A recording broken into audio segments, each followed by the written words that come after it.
बात यह है कि एजाज़ बेग साहब के ऊपर भरोसा करना मुश्किल है। इलेक्शन होने से पहले 10 मरतबा उन्होंने कहा था कि मुफ्ती साहब मैं आपके साथ रहूँगा, कुछ भी हालात हो मैं आपके साथ रहूँगा।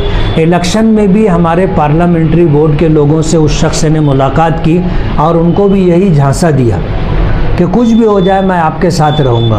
वार्ड में जो वोट देने वाले वोटर थे उनमें बड़े बड़े ख़ानदानों में जा कर के इस शख्स ने यही बात कही कि मेरा ये आखिरी इलेक्शन है, आप मुझे चुन करके दो, मैं चुन करके आऊँगा तो मुफ्ती साहब के साथ रहूँगा। अब जब हालात इस तरह के बने कि हमने भी एक फ़ैसला लिया और उस फैसले के पेश नज़र जो होना था हुआ, अब परिंदे को पर निकल आया। तो आज उसके बयान से हमारे पार्लियामेंट्री बोर्ड के लोगों को और पूरे पैनल में जिनको इन्होंने कहा था कि मैं हर हाल में मुफ्ती साहब के साथ रहूँगा, ये मेरा आखिरी इलेक्शन है, मुझे आप चुनवा करके दो। और दूसरी बात ये कि उसके साथ जो तीसरी सीट चुन करके आई है इफ्तिखार राशन वाला, वो अंसारी है। ये अपने लिए ओहदा मांग रहे हैं कि मुझको स्टैंडिंग कमेटी की 2 साल की चेयरमनी, मेरी बीवी को महिला बाल विकास समिति की चेयरमनी और मेरे भाई राजू को कोऑप में लिया जाए। तो उस अंसारी गरीब राशन की दुकान चलाने वाले ने क्या गुनाह किया था? आपने उसके लिए कोई बात नहीं की, उसको कोई ओहदा नहीं देना चाहते।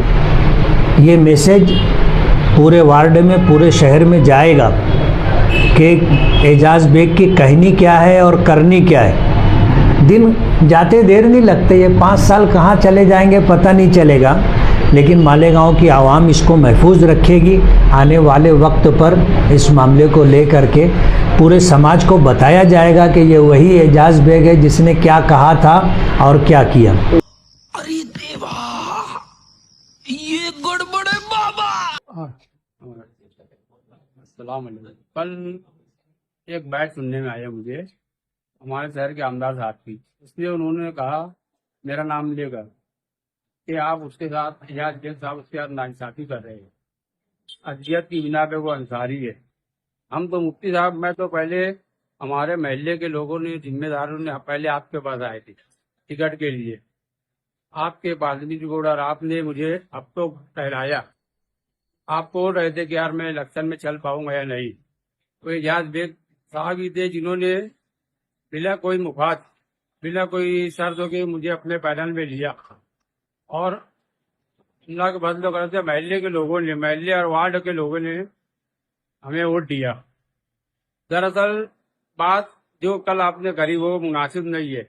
अपनी अंसारी और तफरीकली बात करना नहीं चाहिए था आपको। आप शहर के जिम्मेदार है। अगर मुझसे एजाज़ बेग साहब भी वही बात करते तेरे पास कितना है और क्या है, तो मैं इलेक्शन में चल भी नहीं पाता था।